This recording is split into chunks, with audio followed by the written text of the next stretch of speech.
7 വാതിലുകൾ എനിക്കായി തുറന്നു തരുവാൻ കൽപ്പുള്ള ഒരു തമ്പുരാൻ ഈ തിരുവോസ്തിയിൽ നിന്നുകൊണ്ട് ചോദിക്കുക, മകനെ മകളെ, നീ എന്തിനാ കരയുക? നീ എന്തിനാ കരയുക? ഞാനില്ല നിന്റെ കൂടെ, ഞാനല്ലേ നിന്റെ കൂടെ വസിക്കുക, ഞാനല്ലേ നിന്റെ പ്രശ്നങ്ങൾക്ക് ഉത്തരം തരുന്നവൻ. എന്തിനാ ഭയപ്പെടുക? എന്തിനാ കരയുക? കരയരുത്, കരയരുത് എന്ന് പറഞ്ഞുകൊണ്ട് എന്റെ നിയോഗങ്ങളും ഭാരങ്ങളും ഏറ്റെടുക്കുന്ന തമ്പുരാൻ, എന്റെ ചോദ്യങ്ങൾക്ക് ഉത്തരം തരുന്ന തമ്പുരാൻ, തമ്പുരാനോടൊന്ന് പ്രാർത്ഥിക്കുക. നാഥാ, ഞങ്ങളോട് വസിക്കണമേ, ഞങ്ങളെ കണ്ണീർ തുടയ്ക്കണമേ, ഞങ്ങളെ നിയോഗങ്ങൾ ഏറ്റെടുക്കണമേ തമ്പുരാനെ ആഗ്രഹിച്ചുകൊണ്ട് എല്ലാവരും ഒരുമിച്ച് പാടി പ്രാർത്ഥിച്ചേ.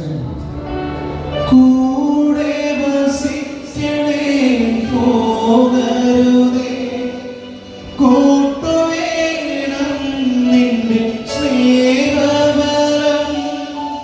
കൂടെ വസിക്കണേ, പോകരുതേ, കൂട്ടുവേണം നിന്റെ സ്നേഹബലം.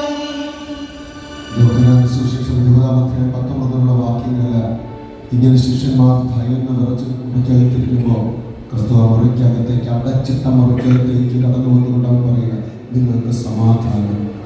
ക്രിസ്തുവിന് അവന് പ്രവേശിക്കാൻ പ്രത്യേകിച്ച് വാതിലുകളൊന്നും വേണ്ടെന്നാണ്. അവന് നമ്മുടെ മുറിക്കകത്തേക്ക് പ്രവേശിക്കാൻ പ്രത്യേകിച്ച് വാതിലുകളൊന്നും വേണ്ട. അടച്ചിട്ട മുറിക്കകത്തേക്ക് കടന്നു വരുന്ന തമ്പുരാൻ അവൻ പറഞ്ഞു, നിങ്ങൾക്ക് സമാധാനം.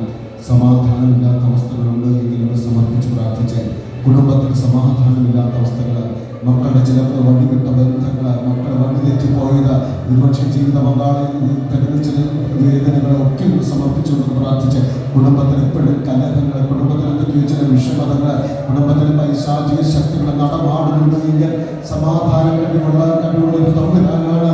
ഒരുപക്ഷെ നിന്റെ ജീവിത പങ്കാളിയോ മക്കളോ ഈ ആലയത്തിലേക്ക് വന്നില്ല എങ്കിലും ദൈവത്തിനൊരു വാതിലും അടച്ചിട്ട മുറിക്കകത്തേക്ക് കടന്നു വരുന്ന തമ്പുരാൻ നമ്മുടെ പ്രിയപ്പെട്ടവരുടെ ഹൃദയത്തിനകത്തേക്ക് അവരൊന്ന് വിളിച്ചില്ല എങ്കിൽ പോലും കടന്നു വരുവാൻ കഴിവുള്ളത് തമ്പുരാന്. നീ ഒന്ന് വിളിച്ചു പ്രാർത്ഥിച്ച് കുടുംബത്തിലേക്ക് സമാധാനം പകരട്ടെ തമ്പുരാനെ ആഗ്രഹിച്ചുകൊണ്ടെന്ന് പ്രാർത്ഥിച്ച്, ഉറക്കമില്ലാത്ത അവസ്ഥകളിൽ രാത്രി മുഴുവൻ കിടക്കയിൽ തിരിഞ്ഞ് മറഞ്ഞു കിടന്ന് ഇങ്ങനെ കണ്ണീരെടുക്കുന്നവർ, സമാധാനമില്ലാത്ത അവസ്ഥകളിലൂടെ കടന്നു പോകുന്നവർ സമർപ്പിച്ചുകൊണ്ടെന്ന് പ്രാർത്ഥിച്ച്, എന്റെ വലിയ തമ്പുരാനെ നമ്മുടെ ഹൃദയങ്ങളിലേക്ക്, നമ്മുടെ കുടുംബങ്ങളിലേക്ക് കടന്നു വരുന്നത് ഞങ്ങൾക്ക് സമാധാനം പ്രദാനം ചെയ്യണമേ. നാഥാ, ഞങ്ങളോടൊത്ത് നടക്കണമേ. നാഥാ, ഞങ്ങളോടൊത്ത് വസിക്കണമേ. ഞങ്ങളുടെ കുടുംബങ്ങളിലേക്ക് സമാധാനം പകരണമേ തമ്പുരാനെ എന്ന് ആഗ്രഹിച്ചുകൊണ്ട് എല്ലാവരും ഒരുമിച്ചൊന്ന് പാടി പ്രാർത്ഥിച്ച്, എല്ലാവരും ഒരുമിച്ച്.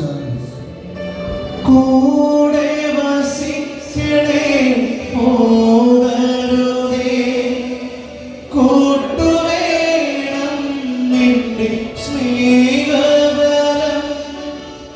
കൂടെ വസിക്കണേ, പോകരുതേ, കൂട്ടുവേണം നിന്റെ സ്നേഹബലം. വിശുദ്ധവാനികൾക്കുന്ന കരങ്ങൾ നീട്ടിപ്പിടിക്കാൻ നമ്മുടെ നാടിനെ സമർപ്പിക്കുന്ന ലക്ഷ്യങ്ങളുടെ കഴിയുക. ഇതുമേ കലാപങ്ങളോ വിദ്വേഷങ്ങളോ വൈരാഗ്യങ്ങളോ ഉണ്ടാകാതെ ശാന്തമായ ലക്ഷ്യങ്ങൾ ആഗ്രഹിച്ചുകൊണ്ട് പ്രാർത്ഥിക്കുക. നല്ല ഭരണാധികാരികളെ ലഭിക്കുന്നതിനായി ആഗ്രഹിച്ചുകൊണ്ട് പ്രാർത്ഥിക്കുക. പ്രത്യേകിച്ച് യുദ്ധത്തിന്റെ ഭീഷണിയിലായിരിക്കുന്ന നമ്മുടെ മക്കളെയൊക്കെ ഇതൊക്കെ ഒന്ന് സമർപ്പിച്ചുകൊണ്ട് പ്രാർത്ഥിക്കുക. സമാധാനം വാഗ്ദാനം ചെയ്തിട്ട് തമ്പുരാനെ സമർപ്പിച്ചുകൊണ്ട് പ്രാർത്ഥിക്കുക. ഈ ഞായറാഴ്ച ദൈവ